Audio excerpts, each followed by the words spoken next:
अस्सलाम वालेकुम नाज़रीन, हॉट इशू प्रोग्राम में भली कार। मैं तव्हांजी मेज़बान सबीन मेमण। नाज़रीन, हॉट इशू प्रोग्राम में ॻाल्हि कंदासीं अॼु जे ॾींहुं जे हवाले सां सभ खां वधीक जेको अफ़सोसनाक वाक़ियो थियो पेशावर पुलिस लाइन मस्जिद में आपघाती धमाके जे हवाले सां, जंहिंमें हिन वक़्त ताईं जेका सूरत हाल आहे उन में 150 खां वधीक माण्हू ज़ख़्मी थिया आहिनि। 35 खां वधीक माण्हू इन ख़ुदकुश धमाके में फ़ौत थी चुका आहिनि, शहीद थी चुका आहिनि, जॾहिं त केतिरा ई माण्हू दॿियल हुजण जे करे अञा वधीक ज़ख़्मियुनि या फ़ौतगियुनि जो ख़दशो पिणु आहे। वाज़ रहे त धमाके खां पोइ अफ़रा तफ़री वारी सूरत हाल पैदा थी वई। धमाके खां पोइ हर तरफ़ लाश ई लाश ऐं खून ई खून विखिरियल नज़र आयो। ख़ुदकुश जेको बमबार आहे उहो सिक्योरिटी खे क्रॉस करे मस्जिद जे अंदरि दाख़िल थियो। ज़हर जी निमाज़ जे वक़्तु हुन पहिरीं सिफ़ में बीह करे पंहिंजो पाण खे धमाके सां उॾाए छॾियो। TTP पारां इन वाक़े जी ज़िम्मेवारी पिणु क़बूली वई आहे, जॾहिं त लेडी रेडिंग अस्पताल में एमरजेंसी वारी सूरत हाल रही। रत जी खोट सबबु केतिरा ई जेके ज़ख़्मी आहिनि उन्हनि जी जेका हालत आहे उहा तमामु घणी तशवीशनाक ॻणतीअ जोगी आहे। रत जी खोट जे हवाले सां ओ नेगेटिव खून जे हवाले सां अस्पताल पारां ऐं DC पारां बार बार इहा अपील कई पई वई त माण्हू वधि में वधि अची करे पंहिंजो रत डोनेट कनि, रत जो अतियो ॾियनि त जीअं जेके ज़ख़्मी आहिनि उन्हनि खे बचाइण जी कोशिश कई वञे। इन सूरत हाल जे हवाले सां जेकॾहिं ॻाल्हि कजे, वज़ीर आज़म बिलावल भुट्टो ज़रदारी समेत समूरनि सियासी अॻवाननि, इमरान ख़ान समेत समूरनि सियासी अॻवाननि पारां इन वाक़े जी शदीद मज़म्मत कई वई आहे। वज़ीर आज़म राना सनावाला सां गॾु पेशावर पिणु पहुतो। इन ते बि ॻाल्हाईंदासीं। इन खां अलावा ॻाल्हाईंदासीं जिते मुल्क हिन वक़्तु केतिरनि ई चैलेंजनि खे फेस करे रहियो आहे, सियासी हवाले सां, इक़्तिसादी हवाले सां, मुआशी हवाले सां, माली हवाले सां, दहशतगर्दी हवाले सां, त उते हुकूमत महांगाई खे कंट्रोल करण में नाकाम वई आहे। हुकूमत पारां पिणु अवाम जे मथां महांगाई जो बम किरायो वियो आहे। IMF जी शर्तनि जे अॻियां गोॾा खोड़ींदड़ हुकूमत पारां 35 रुपया फ़ी लीटर पेट्रोल में वाध कई वई आहे, जंहिं ते अवाम पारां शदीद रद्दअमल ॾिनो वियो आहे। वाज़ रहे त PDM हुकूमत पारां इहा दावा कई वई हुई त हुकूमत में अची माण्हुनि खे रिलीफ ॾियण जी कोशिशि कंदा, महांगाई खे घटि करण जी कोशिशि कंदा, पर हुकूमत ऐं डार जूं दावाऊं ग़लति साबित थियूं। इन हवाले सां जिन महिमाननि असांखे प्रोग्राम में जॉइन कयो आहे उन जो तारुफ़ कराईंदी हलां। PTI जो मौक़िफ़ ॾियण जे लाइ लाल माली साहब असां सां गॾु आहिनि। माली साहब भली कार, तव्हां असांखे प्रोग्राम में जॉइन कयो। नून लीग जो मौक़िफ़ ॾियण जे लाइ राना अरशद साहब असां सां गॾु आहिनि। राना साहब, आपको वेलकम कहती हूँ, आपने प्रोग्राम में ज्वाइन किया। राना साहब, मैं शुरुआत करूंगी आपसे। पेशावर में जो ये अफसोसनाक पुलिस लाइन मस्जिद में जो आपघाती धमाका हुआ है, सिक्योरिटी लैप्स था, क्या कहेंगे इस हवाले से? दहशतगर्दी बेकाबू हो चुकी है। जी, बिस्मिल्लाहिर्रहमानिर्रहीम। मैं समझता हूँ कि ये एक दर्दनाक वाक़या था जब नमाज़े ज़ोहर की अदायगी हो रही थी और पेशावर पुलिस मस्जिद में, जो बहुत बड़ी मस्जिद है, तकरीबन 400-500 लोग अफराद वहाँ पर नमाज पढ़ते हैं, और नमाज के दौरान जो खुदकश हमला गालबन पहली लाइन में खड़ा था और उसने ब्लास्ट किया। तकरीबन कोई 32 से ज़ायद लोग शहीद हो चुके हैं, 30 के करीब सीरियस जख्मी हैं, तकरीबन 150 के करीब जख्मी टोटल हैं। उनमें से कुछ 30 की पोजीशन जो कमज़ोर अपना तशवीशनाक है। तो मैं समझता हूँ ये एक दर्दनाक वाक़या है। अल्लाह ताला जो जख्मी हैं उनको सेहत अता फरमाए। और वहाँ पर सिक्योरिटी का जो इशू है, वहाँ 3-4 बैरियर हैं जहाँ पर फर्स्ट स्टेप, सेकंड स्टेप और फोर्थ स्टेप में चेकिंग होती है, लेकिन ये दहशतगर्दी हुई है। मैं समझता हूँ इसमें बिफोर टाइम ये कहना तो मुनासिब नहीं, लेकिन मेरा ख्याल ये है कि इसमें इंडियन एजेंसीज की इन्वॉल्वमेंट होने के चांसेस हैं। इसको प्राइम मिनिस्टर साहब ने भी टेकअप किया है और प्राइम मिनिस्टर साहब जो हैं वो इंटीरियर मिनिस्टर राणा सनाउल्लाह खान के साथ पेशावर पहुंच चुके हैं और वो अभी हॉस्पिटल में भी जाएंगे और वो पुलिस लाइन का भी विजिट करेंगे और वहाँ के गवर्नर साहब, चीफ मिनिस्टर साहब और जो स्टेक होल्डर्स हैं उनके साथ ऑन बोर्ड हैं, और जो दीगर एजेंसीज के सीनियर्स ऑफिसर हैं उनके साथ भी ऑन बोर्ड हैं। और मैं समझता हूँ कि ये दहशतगर्दी जो है इसको हम सबको मिलकर कंट्रोल करना है। अल्लाह ताला इस प्यारे पाकिस्तान को महफूज रखे। मस्जिद में तो मैं समझता हूँ हर आदमी अपनी पनाह महसूस करता है, अपने आप को महफूज महसूस करता है, और ये इससे बड़ा कुछ जुल्म हो नहीं सकता। कि मैं समझता हूँ पेशावर या उसके गिरदोनवा में थ्रेट तो होता है, लेकिन ये ऐसे मिसहैप तो मैं समझता हूँ कि बलूचिस्तान या खैबर पख्तूनख्वा में भी कई दफ़ा हुए हैं, लेकिन ये तो मैं समझता हूँ कि लाहौर में भी हुआ था और ऐसे चांसेस मौजूद होते हैं, लेकिन फिर भी जो फेडरल गवर्नमेंट ने अपना इसको टेकअप किया है, सूबाई गवर्नमेंट को भी अपना रोल प्ले करना चाहिए। और जो जी, पुलिस लाइन पर मैं समझता हूँ ये टारगेट हमला टारगेट है। किया गया है सिक्योरिटी इदारों को। माली साहब, गुफ्तगू तमाम ॿुधी। अॼु जो अफ़सोसनाक तरीन वाक़ियो जंहिंमें केतिरियूं क़ीमती जानियूं ज़ाया थी वियूं, केतिरा ई माण्हू ॻणती जोगी हालत में आहिनि, केतिरा ई ज़ख़्मी आहिनि, ऐं अञा ताईं ज़ख़्मियुनि जो को एग्ज़ैक्ट फिगर न अची सघियो आहे जेसि ताईं मलबे हटाइण जो कमु मुकमल थिए। छा चवंदो सिक्योरिटी इदारनि खे? पुलिस लाइन मस्जिद में धमाको थियो आहे, पेशावर जी पुलिस खे निशानो बनाइण जी कोशिश कई वई, सिक्योरिटी लैप्स ॾिसो था, छा चवंदो?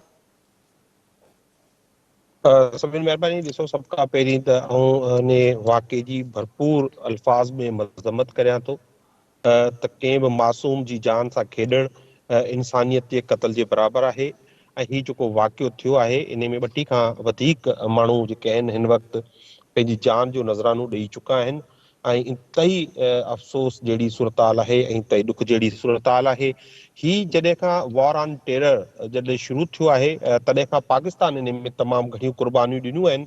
70,000 खां वधीक जेके माण्हू पंहिंजी जाननि जो नज़रानो ॾेई चुका आहिनि। उन में सिक्योरिटी इदारनि जा माण्हू आहिनि, उन में आम आवाम आहे, उन में मासूम माण्हू आहिनि। ऐं उन खां अलावा 100 अरब डॉलर खां वधीक जो असांजो इंफ्रास्ट्रक्चर जो, असांजी इकोनॉमी जो पिणु नुक़सानु थियो आहे। ॿ ॻाल्हि बेसिक ई आहे त इहो सभु कुझु शुरू थियो हुयो जॾहिं जनरल परवेज़ मुशर्रफ जो हिकिड़ो आमदियत वारो दौरु हुयो। ऐं तॾहिं असीं जेको अफ़गानिस्तान में जेका जंग हुई उन जो असीं हिसो बणियासीं। असीं किराए ते असां कमु करणु शुरू कयो, असां माण्हू ॾिनासीं, असां फ़ौज ॾिनी, असां इदारा उन्हनि जे हवाले कयासीं, जंहिंजो नतीजो इहो निकितो त उहे जेके दहशतगर्द हुया या हिकिड़ो जेको इन सॼे ज़िम्मेवार हुया इन सॼे मामले जा, उन्हनि पाकिस्तान खे इन जेको आहे दहशतगर्दनि इन जो ज़िम्मेवार करार ॾिनो, जेको कुझु अमेरिकन्स अफ़गानिस्तान में कयो।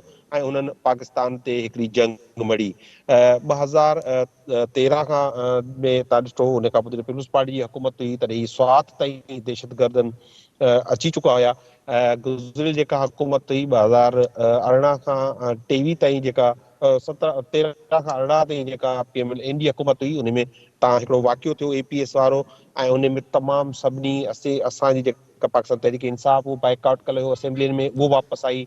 पाकिस्तान पूरो हिकु पेज ते गॾु थियो ऐं जेका आहिनि मुख़्तलिफ़ नेशनल एक्शन प्लान बि जोड़ियो वियो, नेक्टा बि जोड़ियो वियो। पर अफ़सोस आहे त उन ते अमल न थी सघियो। ऐं हींअर ताज़ो ई जेका अफ़गानिस्तान में सूरताल ठही ऐं अफ़गानिस्तान में जेको अमेरिकन फ़ौजनि जो इनख़ला थियो, उन सां जेके पाकिस्तान मां धिकेल या जेके शिकस्त ख़ोरदा जेके एलिमेंट्स हुआ जेके अफ़गानिस्तान में हुया, उहे एम्बोल्डन थिया ऐं उन्हनि खे उहो ताक़त मिली, जंहिंखां पोइ हुननि पाकिस्तान में इहो हमला शुरू कनि। अॼु बि तव्हां ॾिसो ख़्वाजा आसिफ जो हिकिड़ो बयानु रिकॉर्ड ते मौजूदु आहे, जेको चए थो त इहे जेके शवाहिद मौजूदु आहिनि त इहे जेके दहशतगर्द आहिनि उहे बैरून मुल्क खां अफ़गानिस्तान मां जेको आहे उहो पंहिंजो कार्रवाइयूं कनि था पिया।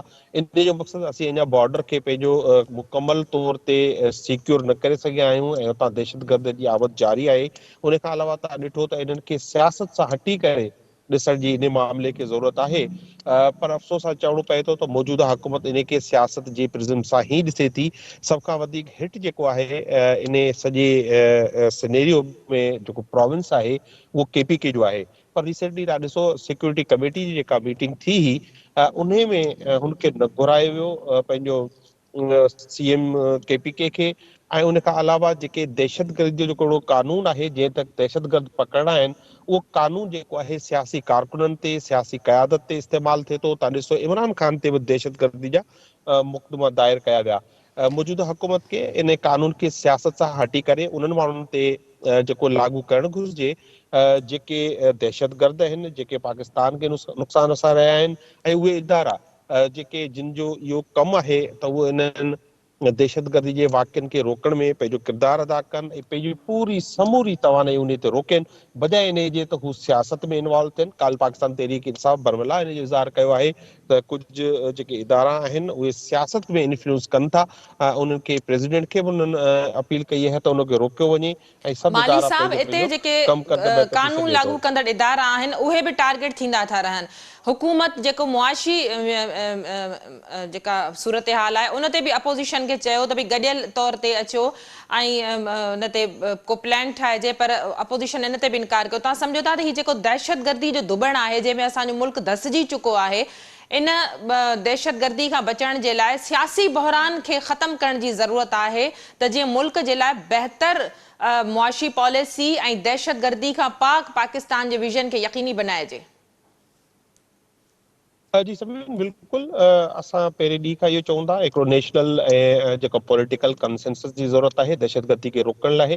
तव्हां ॾिठो हींअर रिसेंटली तव्हांखे जेकॾहिं रिसेंट जेकॾहिं ॻाल्हि कजे त इहो गुज़िरियल 8 महीननि में जेको कुझु थींदो रहियो आहे पंहिंजे नज़रनि जे साम्हूं आहे। कल्ह बि जेको पेट्रोल जो अघु वधायो वियो आहे, जेका महांगाई जो हिकिड़ो तूफ़ान पाकिस्तान में अची वियो आहे, आम माण्हू जी चेल चुॿी थी वई आहे। उहो माण्हू जेको आम तौर ते 3 दफ़ा मानी खाईंदो हाणे उनखे 2 दफ़ा बि मुश्किल खां उहो मानी नसीब आहे। जेको कार हलाईंदो मोटरसाइकिल ते अची वियो आहे। जेसिताईं दहशतगर्दी जे हवाले सां आहे तव्हां ॾिसो त असां इहो चवंदा रहिया आहियूं त दहशतगर्दी जे मामले ते असांजी हुकूमत हूंदे सूंदे जॾहिं इहा हिकिड़ो तय थियो हुयो सभिनी सूबनि जे विच में त NFC अवार्ड मां हर को पंहिंजो शेयर ॾींदो ऐं जेके ट्राइबल एरियाज़ आहिनि उन्हनि खे डेवलप कयो वेंदो, उते सुधारा ईंदा त उते उनखे बहितरी थी सघंदी। पर हिन मौजूदा हुकूमत खे हर सूरत में हू चाहिनि था त असांजो इहो जेको इलिजिटिमेट रूल आहे, गैर कानूनी ऐं गैर इख़लाक़ी क़ाइमु रहे।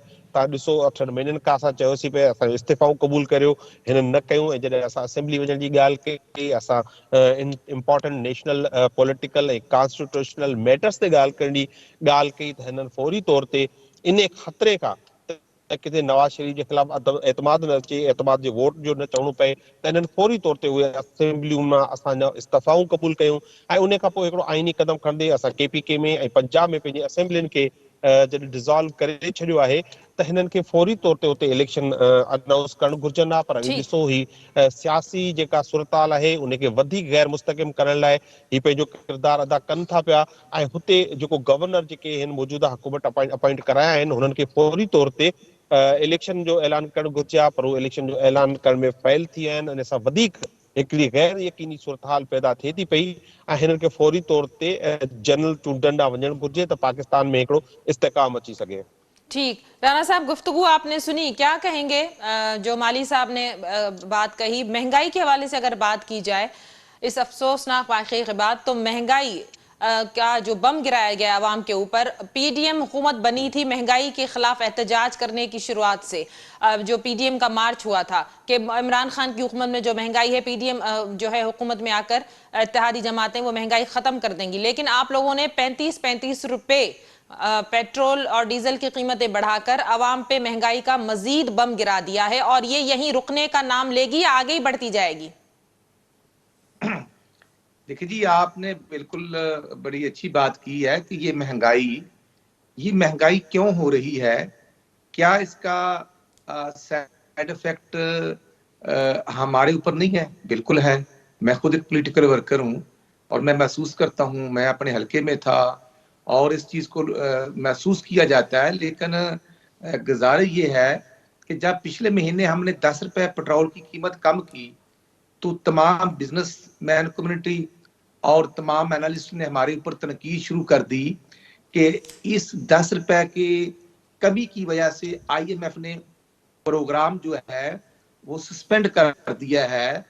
तो इस वक्त तो वो IMF का प्रोग्राम जो पिछली गवर्नमेंट ने, जो इमरान खान साहब ने जो MOU साइन किए थे, उनके साथ रिटन डॉक्यूमेंट साइन किए थे, वही चीज की कंटिन्यू है। और ये मुश्किल हो गया है। हमने पूरी जानदारी के साथ कोशिश की है। प्राइम मिनिस्टर साहब ने जब जिनेवा कॉन्फ्रेंस थी वहां पर भी कोशिश की, लेकिन वो डायलॉग अपनी जगह पर, आप यकीन करें कि तमाम नेबर्स मुस्लिम तमाम कंट्रीज जो है वो सबकी एक ही रेट थी कि जो IMF के साथ रिटर्न है उस पर अमल दरामद किया जाए तो नेक्स्ट फिर हम प्रोग्राम्स को रिव्यू में जाएंगे। तो इसलिए मैं अर्ज करना चाहता हूं कि हमने अपने वोटर्स को के तहफ़्ज़ात को बलाए ताक रखते हुए स्टेट को बचाया है। हम पाकिस्तान को दिवालिया होने की जो एक प्री प्लान साजिश थी, हमने अल्हम्दुलिल्लाह पाकिस्तान को दिवालियापन से महफूज कर लिया है। और जो अब एग्रीमेंट्स हैं, अब 50 रुपए जो लेवी टैक्स की टर्म एंड कंडीशन हमने नहीं तय की, वो पिछली गवर्नमेंट ने तय की थी। और IMF का जो प्रोग्राम है उसकी आपने भी सुना होगा कि चंद दिन पहले खान साहब भी यही कह रहे थे कि IMF के साथ जो एग्रीमेंट्स है उस पर गवर्नमेंट को अमल करना चाहिए, और कोई सरोकार या कोई तरीकेकार या कोई बचाव का तरीका है नहीं। आप ये देखें कि IMF राणा साहब मुझे बताइएगा, जब मिफ्ताह साहब ने 13 रुपए बढ़ाए थे तो नवाज शरीफ साहब इजलास जो है वो छोड़कर आधे में चले गए थे ऑनलाइन, तो अब क्या है, डार के दावे कहां रह गए? अगर आपको पता था कितने MOU साइन किए गए हैं PTI की हुकूमत की जानिब से, तो डार साहब को आते ही ये चीजें करनी चाहिए थी ताकि एक बेहतर मुआशी प्लान बन सकता। 3-4 महीने के गैप के बाद आप उसी तरफ आवाम को सूरत हाल की तरफ धकेल रहे हैं और जवाब पैदा कर रहे हैं। आप वही घिसा पिटा के PTI हुकूमत ने एग्रीमेंट साइन किए थे। बिल्कुल, मैं आपकी बात को इंडोज करता हूं। जो आपने कहा कि पहले इस पर अमल क्यों नहीं किया, हमने कोशिश की। हमारी कोशिश और स्ट्रगल नजर आ रही है कि हमने अवाम को इस महंगाई के अजाब से बचाने के लिए दिन रात एक किया। प्राइम मिनिस्टर साहब ने और असली लीडरशिप ने भी फ्रेंड्स कंट्रीज के विजिट किए, लेकिन तमाम तरह हालात के बावजूद, तमाम कोशिशों के बावजूद हम कामयाब नहीं हो सके। और ये करवा घूंट हमें जो पीना पड़ा है, ये वही IMF का प्रोग्राम है जो पिछली गवर्नमेंट ने उनके साथ साइन किया था। हमने कोई नया एग्रीमेंट साइन किया। इसलिए मैं ये कहना चाहता हूं कि हमने ये जो मुश्किल वक्त था, अल्हम्दुलिल्लाह ये महंगाई जरूर आई है, लेकिन मैं समझता हूं कि इस प्रोग्राम को अगर खत्म किया जाए तो उसके भी आगे कोई सलूशन नहीं है, कोई बचाव नहीं है, कोई बचत नहीं है। आप ये देखें ना कि हालात ये हैं कि जो दहशतगर्दी अरूज पर है, जो खैर पख्तूनख्वा में 9.5 साल वहां की सूबाई गवर्नमेंट ने डिलीवर किया, वो आपके सामने है कि वहां की CTD, वहां की पुलिस की कैपेसिटी आप देख ले, चेक कर ले कि क्या माहौल बन चुका है। इसलिए मैं अर्ज करना चाहता हूं कि हमने पाकिस्तान को भी बचाना है, स्टेट को भी बचाना है, और इन मुश्किल तरीन हालात से भी पाकिस्तान को निकालना है। लेकिन ये कड़वा घूंट हमें मजबूरन पीना पड़ा, और ये पाकिस्तान की तरक्की का इंशाल्लाह सबब बनेगा इंशाल्लाह। माली साहब छा चवंदव, आम माण्हू जेको मज़दूर तबको आहे, जेको हेठियों तबको आहे, दिहाड़ीदार तबको आहे, उन जो गुज़र सफ़र हाणे नामुमकिन बणिजी चुको आहे। न रुगो पेट्रोल वधी चुको आहे, पर हुकूमत जो प्रोग्राम आहे त IMF जी शर्तनि ते हलंदे बिजली भी महंगी कई वेंदी, गैस महंगी कई वेंदी, रोज़गार जेको आहे सो असांजे मुल्क में जेके सहूलतूं तव्हांजे साम्हूं आहिनि, माण्हू बिजली जो बिल पेड कनि, ॿारनि खे पढ़ाइनि, सिहत जे हवाले सां सहूलतूं हासिल करे सघनि, घरनि जा किराया ॾेई सघनि। तव्हांखे ख़बर आहे त मैक्सिमम जेका असां वटि सैलरी पैकेज आहे उहो 30-40 थिए थो। उन में हिकिड़ो आम ग़रीब माण्हू या हिकिड़ो नौकरी पेशा माण्हू गुज़र सफ़र कीअं थो करे सघे? सभिनि बिल्कुल ऐं तव्हां सां इतफ़ाक़ करियां थो, पर इहो सवाल त बेसिकली हुकूमत सां थियणु घुरिजे। हिननि शर्म ऐं बेहयाई जो सभु हदूं ओरांगे छॾियूं आहिनि। हा, 9 महीना गुज़रण जे बावजूद अञा जेकॾहिं ही पाकिस्तान तहरीक इंसाफ़ ते इन जो सॼो इल्ज़ाम हणनि था, त पोइ ॻाल्हि सवाल इहो आहे त हिन जे अचण जी ज़रूरत कहिड़ी हुई, ही छा लाइ आया हुआ? जेकॾहिं पाकिस्तान तहरीक इंसाफ़ IMF जे कंडीशन्स ते जेकॾहिं पास कयो, जेकॾहिं उन ते जेका आहे उनखे फ़िलहाल रोके छॾियो, त छाकाणि जो उनखे ख़बर हुई त अवाम जेको आहे इहो महांगाई बर्दाश्त नथी करे सघे। पर उन जो जेकॾहिं असां रोकियो बि हुयो, त उन जे बावजूद जॾहिं ही गवर्नमेंट आई त पाकिस्तान जी तारीख़ जो सभ खां वॾो जंप जेको पेट्रोल प्राइसिस में इन जी गवर्नमेंट में आयो, उहो 65 रुपया पर लीटर हिननि वधायो हुयो। ऐं उन खां पोइ हिकिड़ी किस्त जेका आहे हिननि खे मिली चुकी आहे, ऐं उन किस्त मिलण खां पोइ हिननि जो IMF जो प्रोग्राम ऑन ट्रैक अची वियो हो, ऑन प्रोसेस अची वियो हो ऐं ओके थी वियो। हाणे उन जे बावजूद बार बार जेकॾहिं पाकिस्तान तहरीक इंसाफ़ जी सिर्फ़ु 3 साल हुकूमत कई, ही गुज़िरियल 30 सालनि खां इन मुल्क ते हुकूमत कनि था। हिननि ते चोरी जा इल्ज़ाम आहिनि, हिननि ते करप्शन जा इल्ज़ाम आहिनि। हिननि ईंदी जेको अवाम खे रिलीफ ॾियणो हुयो, ई अवाम खे रिलीफ ॾियण में नाकाम विया। हिननि पंहिंजो पाण खे नाकाब पंहिंजो रिलीफ ॾिनो, हिननि पंहिंजा केसिस माफ़ कराया। ऐं टियों ॾींहुं जेका आहे मरियम नवाज़ साहिबा हू अची वरी बि अची क़ौम खे बजाए का ख़ुशख़बरी ॿुधाया त हुनजे अचण सां हिकिड़ो त 35 रुपया पेट्रोल ऐं डीज़ल जो रेट वधायो वियो, ऐं ॿियो इहो चयो त रहंदो त इसाक डायर ई रहंदो, छाकाणि हिननि पार्टियुनि में जेका आहे उहो इज़त या जेको प्रोमोशन मिले थी उहो अज़ीज़नि खे, रिश्तेदारनि खे, उन्हनि खे मिले थी। ऐं हुनजो तमामु वेझो अज़ीज़ रिश्तेदार आहे इसाक डार, जंहिं अची मुल्क खे तबाह कयो आहे, हीअ हुकूमत उन सां गॾु ई वञणु चाहे थी। हाणे जेका महांगाई जी ॻाल्हि आहे, सभिनि त यकीन करियो हिन वक़्तु जेका सूरताल आहे इन में जेको वाइट कॉलर माण्हू आहे हू रोडनि ते अची चुको आहे। माण्हू पंहिंजा ॿार स्कूलनि मां कढाए या त पंहिंजो सरकारी स्कूलनि में या जेको घटि फी वारनि स्कूलनि में दाख़िल कराइनि था पिया। माण्हू जेको आहे घरनि में जेको 3 वक़्तु खाधो खाईंदा हुआ उहो हाणे 2 वक़्तु खाधो खाइण ते अची विया आहिनि। ऐं हीअ जेके हुक्मरान आहिनि बजाए जो इन जो इहो एतिराफ़ कनि त मुश्किल हालात आहिनि ऐं असीं न पिया करे सघूं मसइला हल, इहो बार बार इमरान ख़ान ते इहो जेको इल्ज़ाम मणिनि था। इमरान ख़ान जॾहिं हुयो तॾहिं इहा सूरताल न हुई। ॻाल्हि हमेशह कजे अवाम सां, उहो जेकॾहिं इमरान ख़ान एॾा हालात ख़राब कया ऐं जेकॾहिं हीअ जेको चवंदा हुया त असांजी टीम जेका आहे नवाज़ शरीफ़ जी टीम आहे, तजर्बेकार आहे, ज़रदारी जी टीम आहे, तजर्बेकार आहे, पोइ त हाणे घटि में घटि इहो एतिराफ़ कनि त हिन जी टीम नाकाम थी चुकी आहे।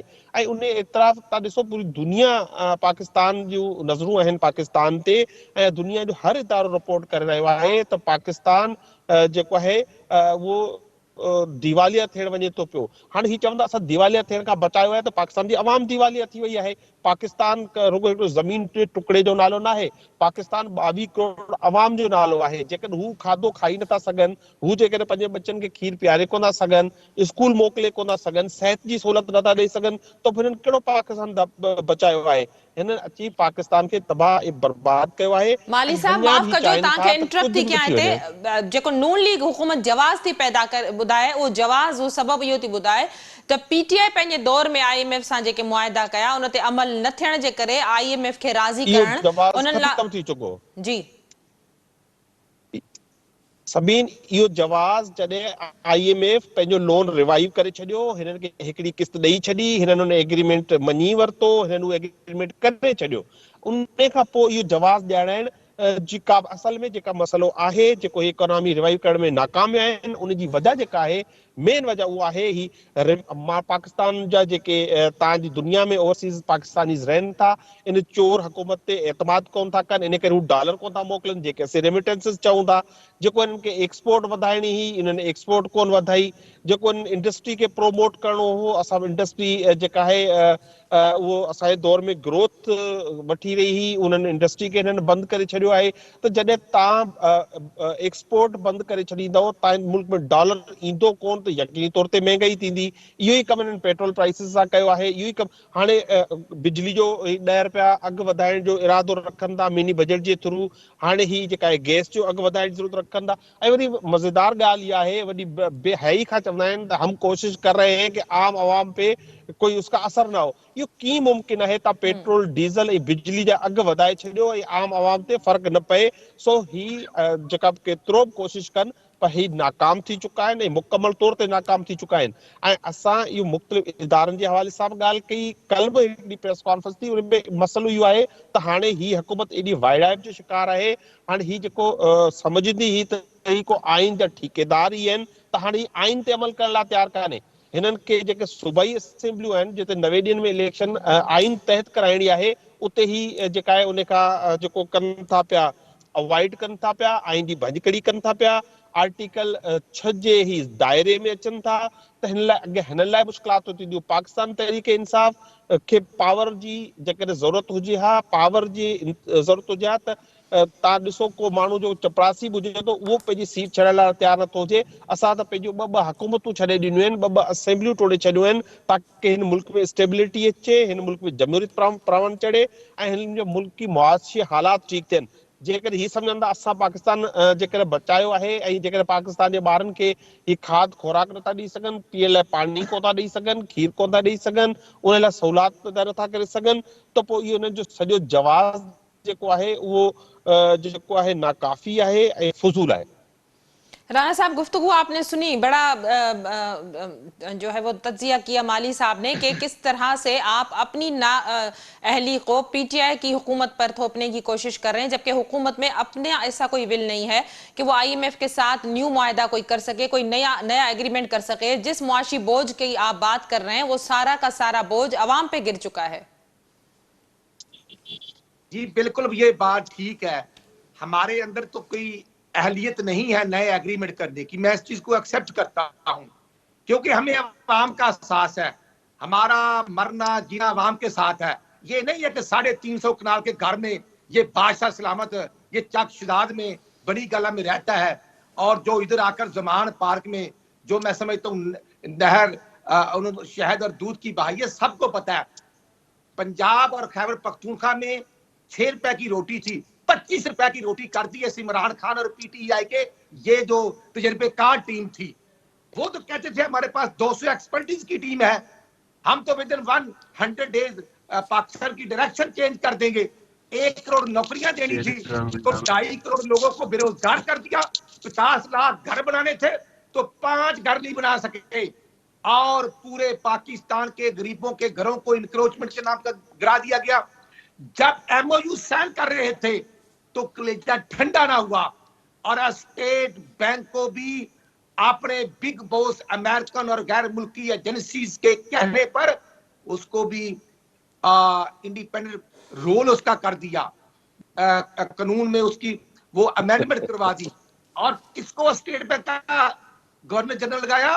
वो डॉक्टर जाबाकर को, जो आईएमएफ का रेगुलर एम्प्लॉइज था।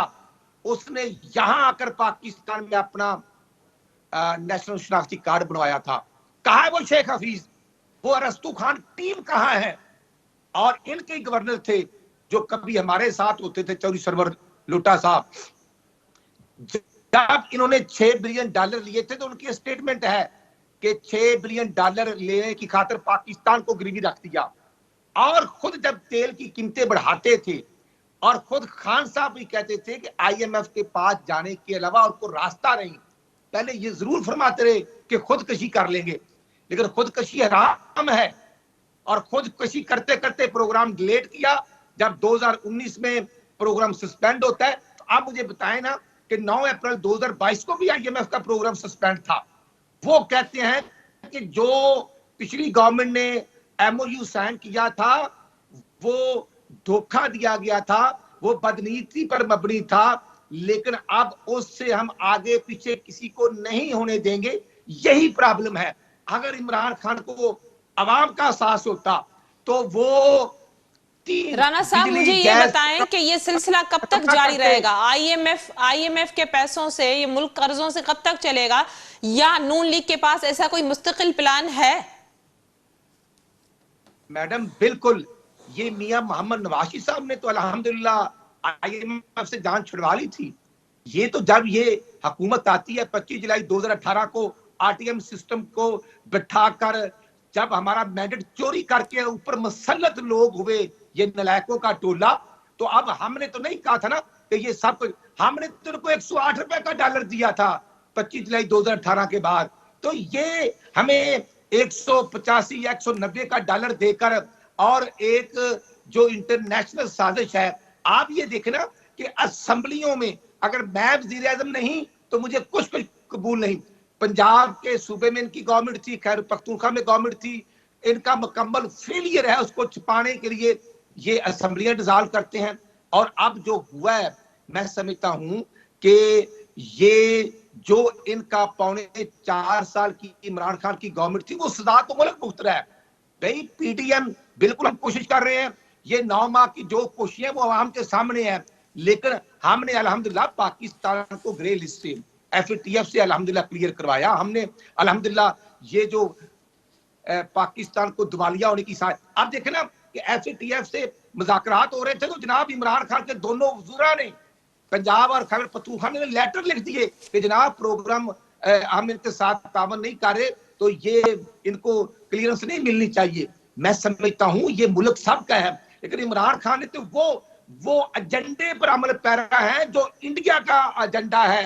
वो असली लीडरशिप हो, वो अदारों के मुतालिक हो, या देखना वो कहता है कि मेरे अलावा सब पूरा मुल्क ही चोर है, और दूसरों को चोर कहते कहते खुद 6 अरब के जनाब हीरे जवाहरात जो है वो छुपा लेते हैं। और तोशा खाना, वो 4 गाड़ियां वो फरोख्त की, 4 भैंसे बहुत फरोख्त शुक्रिया की। राना साहब, लाल माली साहब, तव्हां पंहिंजो मौक़िफ़ ॾियण जे लाइ असांखे प्रोग्राम में जॉइन कयो। अॼोको प्रोग्राम में एतिरो ई। ईंदड़ प्रोग्राम ते ॾींदा इजाज़त। अल्लाह वाहे।